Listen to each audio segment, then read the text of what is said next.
Baiklah, perkenalkan nama saya Mustaqim dengan NIM F1D1210810. Saya akan membacakan materi yaitu kerja komputer. Kerja komputer adalah sebuah perangkat komputer yang mampu melakukan berbagai operasi mulai dari yang paling sederhana hingga yang rumit seperti simulasi fisika. Cara kerja komputer bekerja dengan melakukan 3 tahap yaitu 1. Menerima informasi dari perangkat input seperti keyboard dan mouse. 2. Memproses informasi yang diterima pada CPU atau Central Unit. 3. Menyajikan informasi hasil olahan kepada pengguna melalui perangkat keluaran seperti monitor, printer, dan yang lainnya. Baik, nama saya Ihsan Sinambe dengan NIM F1D1211030 akan menjelaskan tentang pengertian bit, byte, dan password. Bit adalah istilah ini merujuk pada kalimat binary digit, yakni satuan terkecil dalam sistem penyimpanan komputasi. Bila diartikan, bit ini seperti sebuah saklar yang dapat menyala atau mati. Nilai angka dalam bit adalah 0 dan 1. Untuk angka 0 biasanya digunakan untuk penandaan sistem mati, sedangkan untuk angka 1 dalam kondisi hidup atau memiliki arus listrik. Dalam dunia elektronik maupun digital, bit dilambangkan dengan huruf B kecil. Kecepatan transfer satuan ini menggunakan bit per sekon dan biasa disebut dengan bps. Yang kedua, byte. Istilah byte merupakan gabungan dari beberapa bit, biasanya untuk memudahkan. Byte terdiri dari kumpulan 8 bit, jadi dengan kata lain, 1 byte sama dengan 8 bit. Berbeda dengan bit, byte menggunakan istilah B besar, baik digunakan dalam satuan penyimpanan data dalam komputer. Satuan byte pun beragam dalam media penyimpanan mulai dari kilobyte, megabyte, gigabyte, dan terabyte. Yang ketiga ada password. Password adalah aplikasi pengolah data yang berbasis web. Ini merupakan pengolah kata yang baik yang dapat menyaingi Google dan lain-lain. Menciptakan salah satu prosesor kata online yang paling maju yang pernah dibuat. Teknologi ini dapat bekerja dengan baik di Firefox.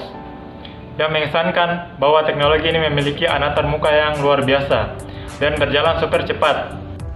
Baik, sebelumnya perkenalkan nama saya Reni Nurmalinda dengan NIM F1D1211042. Di sini saya akan menyampaikan materi mengenai inti dari komputer. Inti dari komputer. Yang pertama, Central Processing Unit atau CPU. Inti komputer yang berfungsi sebagai kendali utama komputer. Segala sesuatu yang dikerjakan komputer berada di bawah pengawasan CPU. Yang kedua, Random Access Memory atau RAM. RAM adalah memori di mana data atau program yang terdapat di dalamnya dapat dibaca dan diubah. Yang ketiga, Read Only Memory atau ROM. ROM adalah jenis memori permanen yang digunakan komputer untuk data yang hanya bisa dibaca dan tidak boleh diubah. Yang keempat, hard disk. Hard disk adalah media penyimpanan permanen yang memiliki kapasitas sangat besar untuk menyimpan data berupa dokumen atau program. Yang keempat, motherboard. Motherboard atau disebut juga dengan papan induk berfungsi untuk tempat semua alat utama CPU yang disebutkan di atas.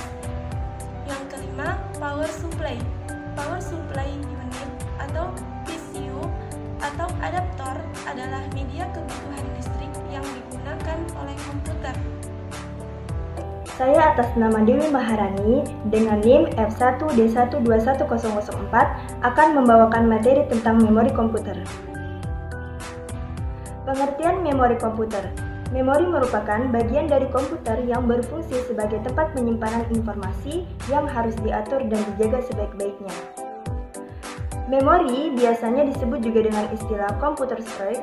Komputer memori atau memori merupakan piranti komputer yang digunakan sebagai media penyimpanan data, dan informasi saat menggunakan komputer. Memori merupakan bagian yang penting dalam komputer modern dan letaknya di dalam CPU atau Central Processing Unit. Sebagian besar komputer memiliki hierarki memori yang terdiri atas 3 level. Pre-memory berada di level tengah, contohnya RAM. Primary memory diukur dengan 1 bit dalam satu waktu. Secara relatif dapat diakses dengan cepat dan bersifat volatile. Informasi bisa hilang ketika komputer dimatikan. Jenis memori atau media penyimpanan. Memori merupakan media penyimpanan data pada komputer, yang mana media penyimpanan data dalam komputer dibagi menjadi 2 jenis, yaitu memori internal dan memori eksternal. Memori internal merupakan memori yang dapat diakses secara langsung oleh prosesor. Memori internal memiliki fungsi sebagai pengingat. Dalam hal ini, yang disimpan di dalam memori utama dapat berupa data atau program. Selanjutnya, memori eksternal merupakan memori tambahan yang berfungsi untuk menyimpan data dan program, contohnya hard disk. Baik, perkenalkan, nama saya Fani Auranitias dengan NIM F1D1210012. Saya akan menjelaskan materi mengenai alat input dan output dari komputer. Yang pertama yaitu alat input. Alat input atau input device pada komputer merupakan salah satu alat yang berfungsi untuk memasukkan data atau perintah dari luar sistem ke dalam suatu memori dan prosesor untuk diolah guna untuk menghasilkan informasi yang diperlukan. Alat input komputer terbagi atas alat input langsung dan tidak langsung. Alat input langsung adalah alat yang diproses secara langsung oleh CPU tanpa terlebih dahulu dimasukkan ke media simpanan luar, sehingga memungkinkan interaksi langsung antara pengguna dengan sistem komputer, seperti keyboard, pointing device, scanner, sensor, dan voice recognizer. Sedangkan alat input tidak langsung artinya input data yang dimasukkan itu tidak langsung diproses oleh CPU, tetapi direkamkan terlebih dahulu ke suatu media machine readable form yang berbentuk simpanan luar atau external memory, seperti kartu plong atau punch card, pita magnetik atau magnetic tape, dan disk magnetic. Nah, benda-benda yang termasuk alat input yaitu seperti keyboard, mouse, trackball, joystick, scanner, digital camera, light pen, dan barcode reader, yang pastinya sudah sering kita temui di kehidupan sehari-hari. Yang kedua yaitu ada alat output. Nah, apa sih alat output itu? Alat output adalah alat pada komputer yang berfungsi mengeluarkan data yang telah diinputkan oleh perangkat input device sebagai hasil final tampilan dari data atau perintah yang telah diproses oleh sistem komputer. Data yang diolah oleh komputer lalu dikeluarkan berupa produk seperti suara, video, cetakan atau hard copy, teks, gambar, foto, dan sebagainya. Output yang dihasilkan dari pengolahan data dapat digolongkan ke dalam 4 macam bentuk, yaitu tulisan, image, suara, dan bentuk yang dapat dibaca oleh mesin atau biasa disebut machine readable form. Apa saja sih yang termasuk benda-benda alat output itu? Yang pertama ada monitor, printer, plotter, speaker, headphone atau earphone, dan proyektor. Baiklah, sebelumnya perkenalkan, nama saya adalah Ugniah dengan NIM F1D1210046. Materi yang saya bawakan yaitu alat penyimpanan. Komputer data storage atau penyimpanan data komputer adalah media yang digunakan dengan fungsi untuk menyimpan berbagai macam data digital yang tersedia pada perangkat komputer dengan waktu tertentu sehingga dapat dibaca dan dibuka kembali untuk diproses ulang pada perangkat. Untuk saat ini, media penyimpanan komputer terbagi menjadi 3 kategori, yaitu media penyimpanan magnetik atau magnetic disk, media penyimpanan optikal atau optical disk, dan media penyimpanan awan atau cloud storage. Dan selanjutnya akan saya bahas ketiga kategori tersebut secara detail, jenis-jenis dan juga contoh dari setiap kategori tersebut. Macam-macam media penyimpanan data. Yang pertama yaitu penyimpanan magnetik atau magnetic disk. Penyimpanan magnetik merupakan media penyimpanan yang termasuk ke dalam penyimpanan sekunder yang paling banyak dipakai pada sistem komputer modern.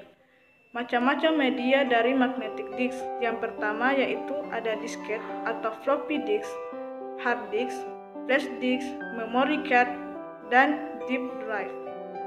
Yang kedua yaitu penyimpanan optikal atau optical disk. Penyimpanan optikal adalah media penyimpanan data komputer yang dapat ditulis dan dibaca dengan menggunakan laser bertenaga rendah. Macam-macam media dari magnetic disk yaitu ada CD, CD-ROM, CD-array atau compact disc rewritable, DVD atau digital video disc. Yang ketiga, penyimpanan awan atau cloud storage. Penyimpanan awan merupakan media yang masih tergolong baru. Media ini bersifat online dan tidak menggunakan kapasitas data memori pada perangkat karena menggunakan penyimpanan yang terdapat pada internet. Baik, terlebih dahulu saya akan memperkenalkan nama saya Fatima dengan NIM F1D121025. Sistem komputer.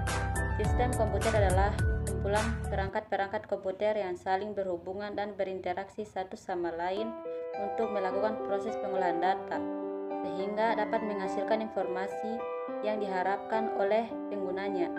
Secara umum, fungsi sistem komputer mempunyai 4 fungsi utama, adapun fungsinya adalah sebagai berikut. 1. Menginput data yang ada. Menginput semua jenis data yang sudah dimasukkan pengguna menggunakan perangkat hardware. Contoh hardwarenya seperti keyboard, mikrofon, mouse, dan sebagainya. Kedua, memproses data yang telah masuk.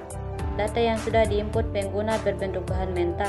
Jadi, setelah sistem menginputnya, sistemnya akan melakukan proses dengan mentransfer data mentah menjadi informasi yang bisa dibaca oleh memori komputer. Proses data dilakukan Central Processing Unit yang perannya juga sebagai otak komputer. Ketiga, menghasilkan data dari input yang telah dimasukkan. Hasil output yang dimaksud di sini berupa video, gambar hingga suara. Output ini tergantung perintah pengguna sebelumnya. Keempat, menyimpan data yang diperlukan. Data tersebut berupa hasil output dan hasil olahan memori komputer. Selanjutnya ada 3 komponen utama sistem komputer, yaitu pertama, hardware. Hardware sering disebut sebagai perangkat keras yang merupakan komponen berbentuk fisik dan bisa disentuh dengan tangan. Kedua, software. Software merupakan komponen sistem komputer yang tidak memiliki bentuk fisik dan tidak berwujud. Software mempunyai wujud yang digital, tersimpan di dalam memori komputer. Ketiga, brainware. Komponen terakhir yang pasti dimiliki sistem komputer supaya bekerja semestinya adalah brainware. Brainware bisa disebut sebagai orang yang memakai atau perangkat intelektual yang menggunakan dan mengoperasikan perangkat komputer. Tanpa brainware, sistem komputer hanya seperangkat kosong yang tidak digunakan kapan saja.